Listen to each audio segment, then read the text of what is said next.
and those brother over with faith who have passed away before us. یعنی قرآن کریم فرقان حمید میں اللہ تبارک و تعالیٰ نے اہل ایمان کی ایک دعا کی تعریف فرمائی، ایک تحسین فرمائی. فرمایا مقبول بندے، محبوب بندے، پیارے بندے وہ اللہ کی بارگاہ میں دعا کرتے ہیں تو یوں دعا کرتے ہیں، پروردگار ہماری مغفرت فرما، وَلِإِخْوَانِنَا الَّذِينَ سَبَقُونَا بِالْإِيمَانِ، اور ہمارے ان بھائیوں کی بھی مغفرت فرما جو ہم سے پہلے ایمان کے ساتھ گزر چکے. تو یہ سارے ثواب یہ مغفرت کی دعا کا نام ہے، اور مغفرت کی دعا کرنا اللہ کی بارگاہ میں اتنا مقبول ہے، اتنا محبوب ہے، اتنا پیارا ہے کہ اللہ تبارک تعالیٰ اہل ایمان کی اس دعا کی تحسین فرما رہا ہے، تعریف فرما رہا ہے. فرمایا میرے بندے وہ عمل اپنے لیے کرتے ہیں. ہمارا دعویٰ یہ ہے ایک بندہ اپنے لیے عمل کرتا ہے، اس کا ثواب عمل کرنے والے کو بھی پہنچتا ہے، اور وہ جو برزخ میں پہنچ چکے ہیں انہیں بھی اس کا ثواب پہنچتا ہے. اس سلسلے میں اللہ نے اہل ایمان کی تعریف کی. فرمایا جب یہ اپنے لیے مانگ رہے ہوتے ہیں تو وہ لوگ جو فوت ہو گئے ہیں، انہیں چھوڑ کر برزخ میں چلے گئے ہیں، ان کو بھولتے نہیں ہیں بلکہ ان کی مغفرت کے لیے بھی دعا کرتے ہیں. تو قرآن کریم فرقان حمید فرشتوں کی ایک عمل ہے، ایک ایکشن ہے. اللہ تبارک تعالیٰ اس کی ذکر کر رہا ہے. وَيَسْتَغْفِرُونَ لِلَّذِينَ آمَنُوا، وہ اللہ کے مقبول فرشتے جو عرش کے کنگروں کو تھامے ہوئے ہیں، ہر وقت اللہ کی تسبیح کرتے ہیں، اللہ کی تحمید کرتے ہیں، اللہ کا ذکر کرتے ہیں. اس کے ساتھ ایک عمل اور کرتے ہیں. عمل کیا ہے؟ وَيَسْتَغْفِرُونَ لِلَّذِينَ آمَنُوا، اور وہ ایمان والوں کی مغفرت کے لیے دعا کرتے ہیں. معلوم ہوا مغفرت کی دعا کرنا اتنا مقبول عمل ہے، اتنا پیارا عمل ہے، جو عمل اللہ کے محبوب فرشتے بھی کرتے ہیں. تو آپ کو اس سے اندازہ ہو گیا ہوگا کہ یہ عمل کتنا پیارا ہے کہ اللہ تبارک تعالیٰ اس کا ذکر کر رہا ہے اور پھر اس پر تحسین بھی فرما رہا ہے. جی آگے میں اگلا سوال آپ سے پوچھتا ہوں. جو میں سوال اگلا پوچھنے لگا ہوں وہ بعض علماء کرام نے اپنے اپنے انداز میں اس کو بیان کیا ہے. کچھ لوگوں نے تو بعض علماء کرام نے تو اس قدر لوگوں کو اس ڈرا دیتے ہیں تو وہ اس خوف میں رہتے ہیں. تو میں اگلا سوال آپ سے یہ پوچھوں گا، جو قبر میں میت کی حالت ہوتی ہے، ٹھیک ہے، تو اس پر جو ہم پیچھے سے ہم اس کو اصالِ ثواب بھیجتے ہیں، ٹھیک ہے، پڑھ کے بھیجتے ہیں، قرآن شریف کروا دی، قرآن خوانی کروا دی، خود پڑھنے کے بجائے ہم کسی مولوی کے پاس چل جاتے ہیں، یا بچے مدرسے کے بھیج دیں، یا ہمارے والد صاحب کا یا والدہ کا ختم ہے تو آئیے یہ قرآن خوانی کر دیں. اس پر یقیناً یہ عمل وہ لوگ جو کرتے ہیں، خود کرتے ہیں یا کرواتے ہیں، یہ اللہ تبارک و تعالیٰ کی بارگاہ میں محبوب بھی ہے، مقبول بھی ہے. اس سلسلے میں مشکوٰۃ شریف کی حدیث ہے، آقا علیہ الصلوۃ والسلام نے فرمایا مل میت فی القبر کالغریق المتغوص. آپ نے پوچھا کہ میت کی حالت قبر میں کیسی ہوتی ہے، وہ قبر میں جانے کے بعد اس کی کنڈیشن کیا ہوتی ہے، اور جو اس کے لیے سارے ثواب کرتے ہیں وہ انہیں پہنچتا ہے یا نہیں پہنچتا. تو آقا علیہ السلام نے فرمایا مل میت، وہ آقا علیہ الصلوۃ والسلام جو یہ بھی جانتے ہیں قبر میں رکھ دیا ہے، اور اس قبر میں رکھنے کے بعد اس کی قبر میں کنڈیشن کیا ہے کوئی نہیں بتا سکتا. اگر بتا سکتے ہیں تو ہمارے آقا علیہ السلام بتا سکتے ہیں. فرمایا بعض علماء کرام نے تو بہت مختلف انداز میں اس پر اچھی خاصی گفتگو انہوں نے کی ہے، لمبے چوڑے انہوں نے بیان بھی کیے ہیں. تو میں عرض کر رہا ہوں نا، تو فرمایا کہ قبر میں میت کی حالت اس طرح ہوتی ہے، ڈوبنے والے فریادی کی طرح ہوتی ہے.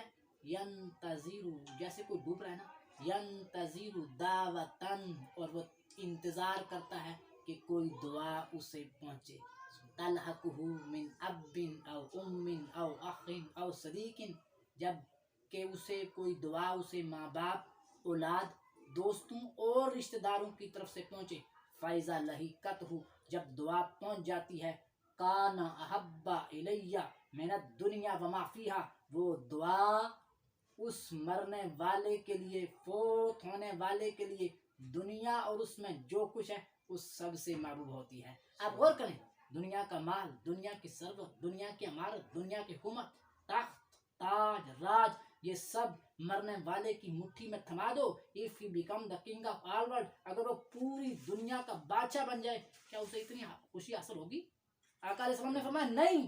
فرمایا دنیا اور اس میں جو کچھ ہے اس سب سے زیادہ اسے خوشی حاصل ہوتی ہے.